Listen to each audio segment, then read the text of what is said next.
Switching gears now, so many of us have purchased some sort of a ticket for an event, maybe on Ticketmaster, StubHub, one of the other sites.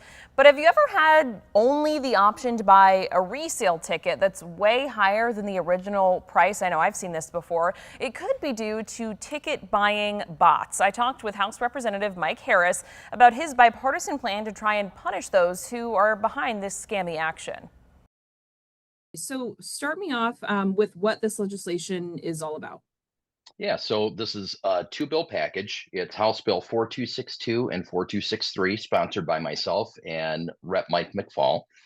And, this is a reintroduced package from last year. It didn't make it across the finish line, but we both realized how important recreational time is for Michiganders, right? And, there's this huge issue with bots. And if you don't know what a bot is, it's these computerized programs that override all the safety procedures on platforms such as Ticketmaster, StubHub, whatnot.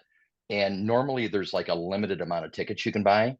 This circumvents it, and these bots replicate thousands of fans trying to purchase tickets for their favorite events, and they're able to buy them up within seconds. And then, of course, they turn around and resell them like crazy. We saw this. They're kind of nicknamed the Taylor Swift bills, because during the Taylor Swift Eras tour, the Ticketmaster site actually got shut down because the bots were just overwhelming. And all these tickets sold out within like 30 seconds. And they turn around, they're selling them sometimes between $5,000 and $10,000. It's just absolutely ridiculous, right? So it keeps the average person and their families from being able to go in and enjoy some of these venues. And we think it's important that we try and stop these bad actors that are keeping people from enjoying their entertainment time. How would this work? Obviously you just explained what bots are and how that whole process works. So how would this be resolved with this legislation? Sure. So this is currently illegal under the Federal Bots Act. This can happen. Unfortunately, because it is a federal law, it requires the Attorney General here in Michigan to file in federal court. And this set of bills would actually allow her to file here in Michigan and address things closer to home. And it institutes some pretty hefty civil fines if you're caught, participating in this bot program. Every ticket is considered one violation, and it's up to $5,000 per violation. Wow. So, we're hoping this dissuades, some of the bad actors that might be attacking, venues here in Michigan. But it allows those civil fines also to stay here in Michigan instead of going out federally. So we think that's important, not only to hopefully keep these people out of Michigan and let them operate in other states that maybe don't have that, and their attorney generals can deal with the federal courts, but we want to try and shore things up here close to home.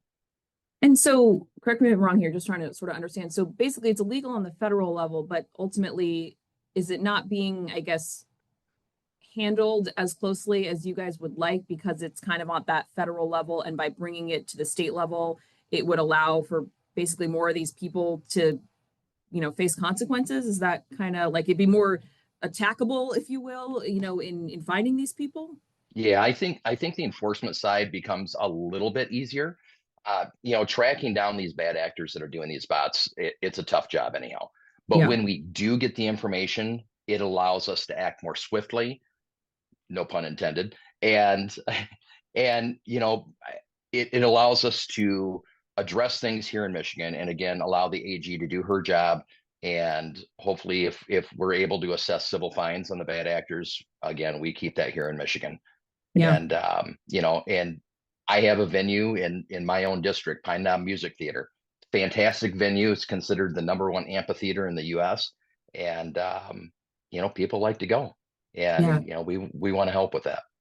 And, besides obviously the Taylor Swift event is just one example, but, if we were to get to a place where these bots, at least attacking, people here in Michigan, if we were able to cut down on that, how would just that, improve the customer experience for Michiganders? Sure. Well, I mean, I think we've probably all experienced trying to purchase a ticket. And, when we get on Ticketmaster or StubHub, I mean, they're all resale tickets anymore. Unless you're lucky and you get on immediately, it's hard to find the original ticket. And, this hopefully would alleviate some of that.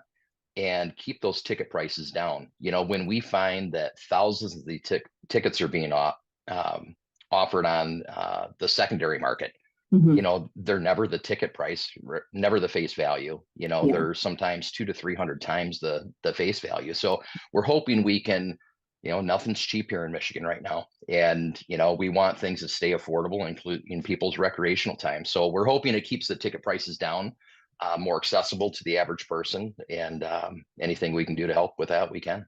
And where are we right now? You know, how many more hurdles do we have to hit to, get this on the governor's desk? Sure. We just had a fantastic hearing in the Judiciary Committee in the House. Um, I anticipate we're going to get very strong bipartisan support on the House floor, and then we'll send it over to the Senate for them to take their look at it. But Ticketmaster's come out in support. The Attorney General's office has weighed in and offered some tweaks that they wanted to see, and those have been made. So we anticipate there'll be some strong support getting this through into the governor's desk.